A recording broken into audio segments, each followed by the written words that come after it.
1 in 8 men will get diagnosed of prostate cancer according to American Cancer Society. And in today's video, I'll be sharing the warning signs of prostate cancer to look out for. If you're a man or have men in your life, you should definitely stick around, because in medicine, early detection leads to better outcome. Early detection of prostate cancer could improve one's chances of getting cured or better managed. So if you're a man or have men in your life, you should definitely stick around for these warning signs. So let's first get to know what prostate actually is. Prostate is just a gland below your bladder, below the bladder of men.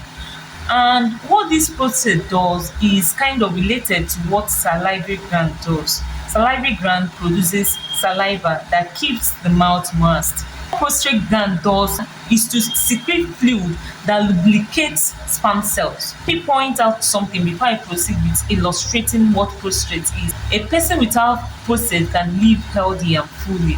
Prostate is not essential for physical health, it's only important for reproductive health.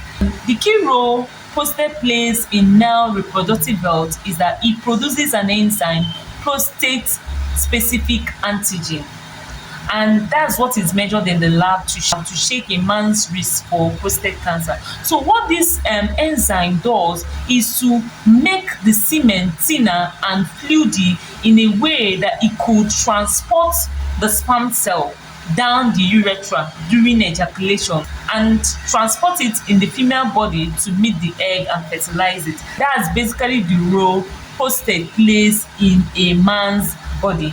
Now let's delve right into prostate cancer. First of all, we're going to begin with the risk factors of prostate cancer, things that increases your chances of developing prostate cancer.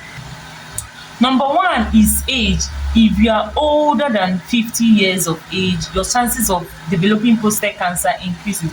But that does not mean that men younger than 50 years cannot develop prostate cancer. It only means that they have lower chances of developing prostate cancer.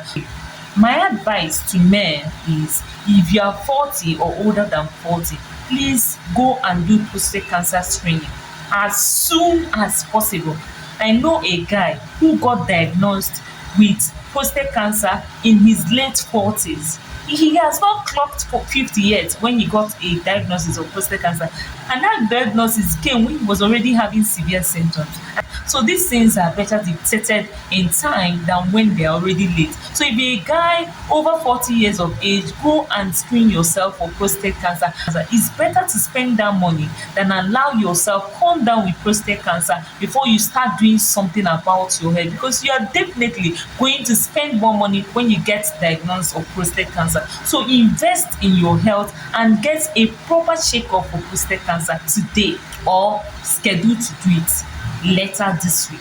Number two is family history of prostate cancer. If your brother or your father has or had prostate cancer, your chances of having prostate cancer is 2 to 3 times more.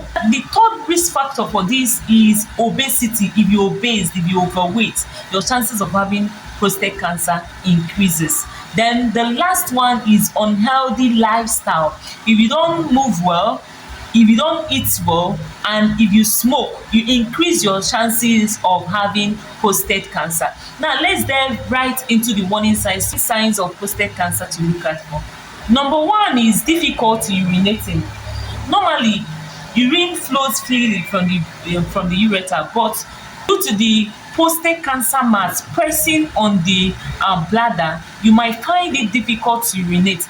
Other symptoms that relate to this mass pressing on your bladder is inability to empty your bladder, urinary urgency, as not being able to hold urine, and having the urgency to urinate immediately once you get pressed, even when your bladder is not full. I think number four is urinating frequently at night, and it's going to make you have very poor sleep. You will not rest properly at night. Number five is painful urination, having pain while you urinate. You know, when there is mass in the prostate, is going to inflame the prostate, and that inflammation could cause pain. You could feel the pain while urinating. So that's the fifth sign, painful urination. Another one is urinary incontinence. That's the sixth one, that relates to the pressure prostate cancer exerts on your bladder.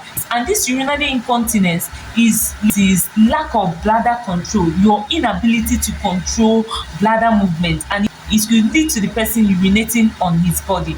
Incomplete emptying of the bladder, that should be the seventh symptom, I think. Okay, and this incomplete emptying will lead to retention of urine in the bladder, and this retention, because urine contains microorganisms, this retention could lead to multiplication of the microorganisms in your bladder and result to urinary tract infection.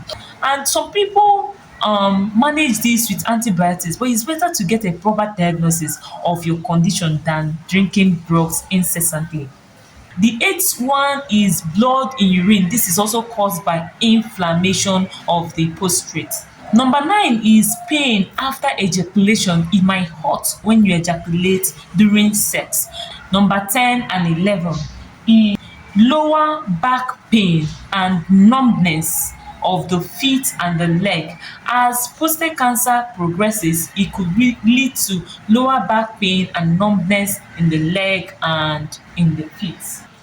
None of this is a sure sign of prostate cancer. That is why it's very important that you consult your physician for proper diagnosis of prostate cancer and go and get screened. There are 3 tests done in the lab to screen for prostate cancer. Please request for quantitative tests. The first test is qualitative, the one that tells you if you are positive or negative for prostate cancer. The second one is semi-quantitative, the one that tells you if your PSA level is strongly positive or strongly negative, or even weakly positive or weakly negative. And then the third one is the one that measures total PSA level and the free PSA level. That's the one I suggest you go for. Check your total and free PSA level. Okay, the ratio of these two will give your doctor an idea of your risk level. If your risk for prostate cancer is very high, your doctor will request you go for a biopsy or do an MIR. But if your risk is low, there will be no need for you to proceed and do this test.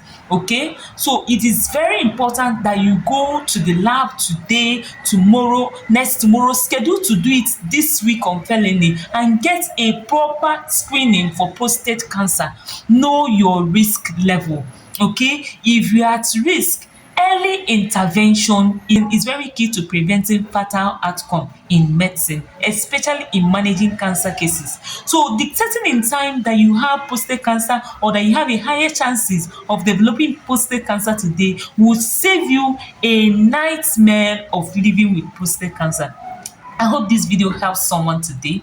In my next video, I'll be sharing ways you can improve your prostate health. See you in the next one. Bye.